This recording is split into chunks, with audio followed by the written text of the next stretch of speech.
No smalka šika ar zīlēšanu kafijas biezumos līdz kārtīgai lauku sētai un iespēja ieskatīties arī lauku darbu aizkulisēs. Tas ir stāsts par 20 vietām Madonas novadā, kur šajās dienās notiek mājas kafejnīcas dienas.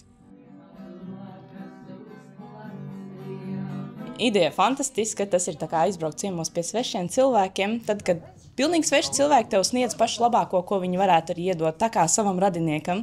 To Laura stāsta arī no savas pieredzes, jo pērn kopā ar ģimeni viesus uzņēma Aronas pagasta Rožlajās. Pieredze fantastiska, bet biju tik nogurusi vakarā, kad nevarēju aizbraukt uz koncertus, ko bija biļetes nopirktas, iekritām gultā un aizmigām. Tāpēc šogad mēs nepiedalāmies, bet esam kā viesi, atbalstam savējos. No visa plašā piedāvājuma Laura izvēlējusies Cesvainas smēdes namu, kur pie lielā zupas katla rosās pats saimnieks. Kā ir kaut ko šādu darīt, uzņemt viesus? Tā nav ikdiena. Tā nav ikdiena, bet tas ir tāds, kā lai pasaka, tāda gaidīšanas svētku un tāds neviltots prieks iekšā un tāds trīsoņas, tā kā uz pirmo randiņu nākot. Un kas ir tas, ko jūs šodien piedāvājat, ar ko jūs gribat pārsteigt? Šodienas galvenais vēstījums ir par skaistu dzīvi. Un tas, ko mēs piedāvāsim, ir tradicionālās smēdes nama pankūciņas. Un šodien mēs savus ciemiņus palutināsim arī ar baraviku zupu un grilētu tītaru šķiņķi. Tas nozīmē, ka garšas kārpiņas tiks kutināts ne pa jokam. Jā, ar mazsālītiem gurķīšiem un ar papriku marinātu un viss tā kā būs ļoti smeķīgi. Bet es saprotu, ka visā šajā stāstā piedalās visa ģimene, un varbūt, ka tas ir tas pats lielākais pienesums. Jā, visa ģimene, arī dēls lielais no Rīgas atbraucis palīgā uz šīm dienām, un tad tas tāds saliedēšanas pasākums gandrīz vai, bet tas nav tikai tā, ka mūsu iekšēja ģimene, bet es domāju, arī draugi mums ir atbraukuši palīgā, tas tāds vairāk tāda draugu kopā būšana.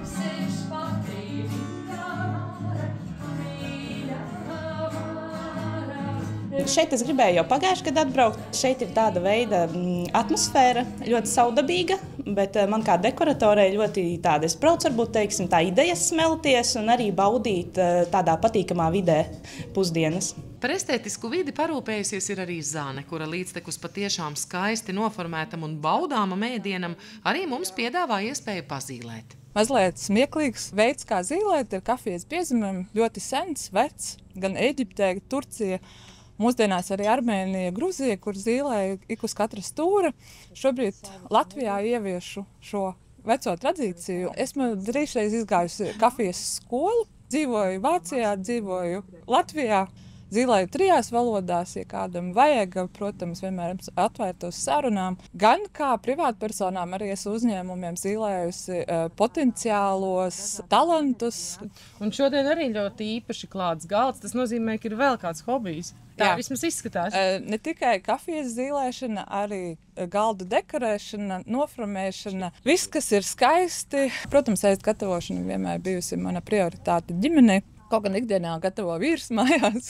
Un arī šoreiz visos darbos un darbiņos esot iesaistījusies visa Zanes saime, par ko viņai vislielākais prieks. Viens ir pieņemt šo lēmumu pašai piedalīties, otrs ir pavilkt visu ģimeni. Un tas, kad lielākais prieks un gandarījums ir tas, ka visi seko man. Savukārt izšūto gleznu galerijas saimniecei Vinetai lielākais prieks esot par iespēju satikties un dalīties savā sirdsdarbā gleznu izšūšanas brīnumā. Bet tu cieni arī? Kā tad? Un ar ko? Ar lauku torti. Šogad neesmu pati cepusi, bet cepu burkānkūku un saldskāpmaizi. Šo mūsu Cesvainas vietējā konditore. Jā. 3 veidu, 3 garšiņas. Bet kas ir tas, uz ko vairāk tu jūti brauc šie cilvēki? Tas ir uz tām kūkām vai tomēr uz to galeriju? Es ceru, ka viņi vairāk tomēr grib ieraudzīt tās gleznas. Šis ir atkal tāds kā pievienotā vērtība šim pasākumam. Jā, bet pirmajā vietā mūsu mājās vienmēr ir gleznas. Savukārt pie meistara sarkaņos dabas spēks. Ir cilvēki, kas jau brauc visus gadus pēc kārtas, un viņi paši šādu dzīvesveidu arī ir, kas izprot. Protams, brauc arī ziņkārīgie, kas grib iegūt, un tad brīnās. Jūs ikdienā pats to tāds esiet? Es saku, protams, es jau vairāk kā 20 gadus lietoju tikai šādu ēdienu. Ja. Ēdienus mēģinu piesātināt tieši ar to vērtīgo, kas organismam vajadzīgs. Un šodien mums piedāvājumā ir kičerī. Tas ir dārziņu sautējums, kur iekšā ir lēcas, rīsi, burkāni, kabacis, viss, kas dārzā aug vēl papildus. Un kičerī klāt, protams, ir nātru nageti. Krātra ir bagāta ar dzelzi. Un te nu gribas uzsvērt, ka veselīgais ēdiens, tāpat kā kūka, kas cepta bez olām, bija patiešām garšīgs un sātīgs, mudinot arī ikdienā vairāk aizdomāties par to, ko īsti ceļam savā galdā. Savukārt tiem, kuriem noteikti ēdienkartē nepieciešama gaļa, šoreiz bija iespēja doties uz vestienu. Ikdienā mēs nodarbojamies ar piena un gaļas lopkopību, kas mums ir pamatnodarbošanās. Bet mums ir ļoti lielas vēlmes un cerības, ka mēs varētu attīstīt arī lauku turismu, jo vēlamies atdzīvināt gan kustību vestienā, gan vispār arī parādīt cilvēkiem un varbūt arī pilsētā dzīvojušajiem to, ka mēs varam izdarīt arī laukos to pašu un varbūt tās pat labākā pilsētā citreiz. Šī nav pirmā reize, kad mēs uzņemam svešus cilvēkus, tomēr pagājušajā gadā pie mums filmēja šovu Lauku sēta. Pieredze par to, kā varētu nākošajos gados izskatīties, vēl 100% neesam pārliecināti, bet vairāk izskatās, ka pozitīvi, ka mēs nākošais gribēsim šo visu atkārtot un lieliskas emocijas, lieliski cilvēki. Nu, gluži tāda pati atziņa, kādu pauž Mētrienes Roškalnu saimniece.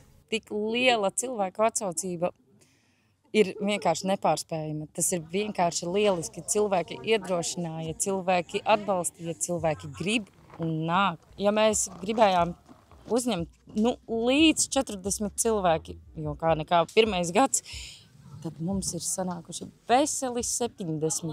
Tā kā tas ir liels iedrošinājums arī nākamgad piedalīties un piedāvāt tieši Āzijas ēdienus. Un te nu vietā uzsvērt, ka Helēnai ir izdevies atklāt Āzijas virtuves noslēpumus, un viņas gatavotais ēdiens patiešām ir gan autentisks, bet sākums tam visam esot meklējums ārpus valsts. Kādu laiciņu mēs ar vīru pavadījām Zviedrijā, un tur bija ļoti iecienīti šie Āzijas ēdieni, ļoti patika, un atbraucām uz Latviju, un šeit tādas pieejamības nebija.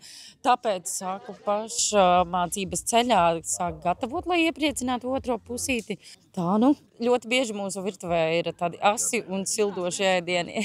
Sarunā ar Helēnu atklājas, ka skaistā vieta pie Odzienas ezera vēl pavisam nesen bija brikšņiem aizaugusi. 2 gadu laikā tā pārvērsta līdz nepazīšanai ar mērķi šeit attīstīt lauku turismu. Mēs tendējamies ne tikai uz vienkāršu turismu kā naktsmītnes un izmitināšana, bet arī vairāk pasākumi, vairāk koncerti, brīvdabas kino, būs pieejamas telšu vietas, būs pieejamas kemperu vietas. Noteikti izmantosim Madonas novadā pieejamos pasākumus, kur varētu attīstīt biznesu un darīsim tā, lai cilvēkiem būtu forši pie mums atbraukt. Un būs, par to pat nešaubos, jo svarīgākais Roškalnos jau ir. Viesmīlīgi, darbīgi un prasmīgi saimnieki un patiešām baudāma dabas ainava ezera krastā, kur mājas kafejnīcu ietvaros tika aizvadīts jau pirmais Helēnas iecerētais brīvdabas pasākums. 1, 2, 3,